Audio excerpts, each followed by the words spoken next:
Di dalam kepala kita semua, ternyata ada sesuatu yang ukurannya kecil banget, tapi perannya wah luar biasa dalam ngebentuk siapa diri kita.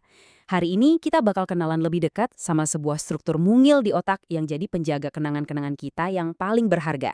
Coba deh, pernah nggak sih kalian mikir, kok bisa ya kita ingat jalan pulang tanpa perlu lihat peta? Atau gimana caranya kita bisa langsung ngenalin wajah orang yang kita sayang? Nah, kemampuan super ini tuh nggak datang gitu aja. Ada pahlawan tanpa tanda jasa yang kerja nonstop di dalam otak kita. Dan pahlawan itu ada hubungannya sama kuda laut. Iya, beneran. Kalian nggak salah dengar kok. Yuk kita cari tahu apa sih hubungan mengejutkan antara otak kita sama makhluk laut yang unik ini. Kenalin nih, ini dia hippocampus. Sebuah struktur kecil yang melengkung, letaknya agak ngumpet di dalam lobus temporal, dekat-dekat pusat otak. Dan kita punya dua loh, satu di sisi kanan, satu di sisi kiri. Hippocampus ini bagian krusial dari sistem limbik yang ngatur emosi sama perilaku kita. Nah, ini yang seru, asal-usul namanya. Hippocampus itu dari bahasa Yunani hippo yang artinya kuda dan campus yang artinya monster laut.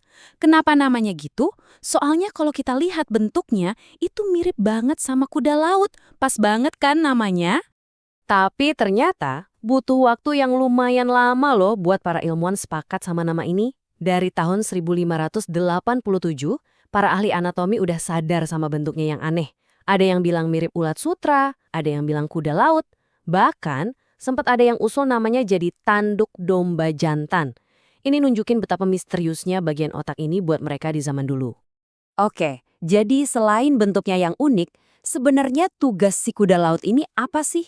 Nah, ini dia fungsi utamanya. Hippocampus itu ibarat mesin memori di kepala kita. Dia itu kayak arsiparis super sibuk yang gak pernah istirahat. Terus memori kayak gimana yang dia urus? Ada dua jenis utama. Yang pertama, memori eksplisit. Ini tuh soal fakta dan kejadian yang kita ingat secara sadar. Bayangin aja aktor yang lagi ngapalin dialog buat film. Nah, itu kerjaan hippocampus. Yang kedua, memori spasial. Ini pada dasarnya adalah GPS internal di otak kita. Contohnya kayak supir taksi yang hafal seluruh peta kota di luar kepala. Eits, tapi tunggu dulu. Penting juga buat kita tahu apa yang bukan kerjaannya. Hippocampus itu nggak ngurusin memori prosedural, hal-hal yang kita lakuin secara otomatis, kayak jalan, ngomong, atau naik sepeda. Nah, buat tugas-tugas itu ada bagian otak lain yang jadi jagonya.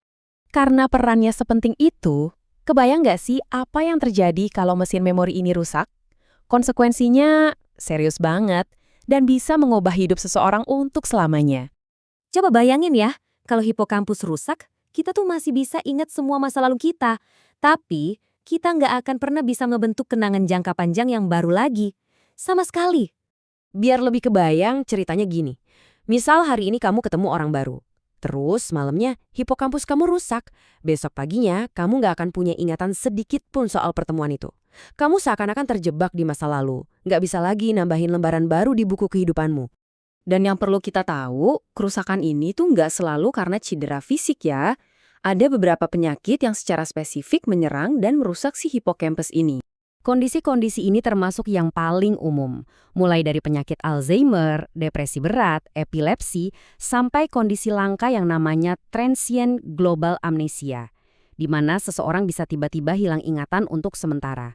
Khusus untuk Alzheimer, hipokampus ini jadi salah satu korban pertama di otak yang diserang. Makanya gejala awal yang paling kelihatan biasanya ya kesulitan mengingat dan jadi gampang bingung atau tersesat. Nah, hubungannya sama depresi juga, ini yang bikin kaget. Penelitian nunjukin kalau di kasus depresi berat, hipokampus bisa menyusut sampai 20%. Ini jadi teka-teki besar buat para ilmuwan. Apakah hipokampus yang mengecil ini pemicu depresi? Atau justru depresilah yang bikin dia menyusut? Jadi, setelah kita bahas semua ini, jelas banget kan betapa vitalnya peran si kuda laut mungil ini dalam hidup kita sehari-hari?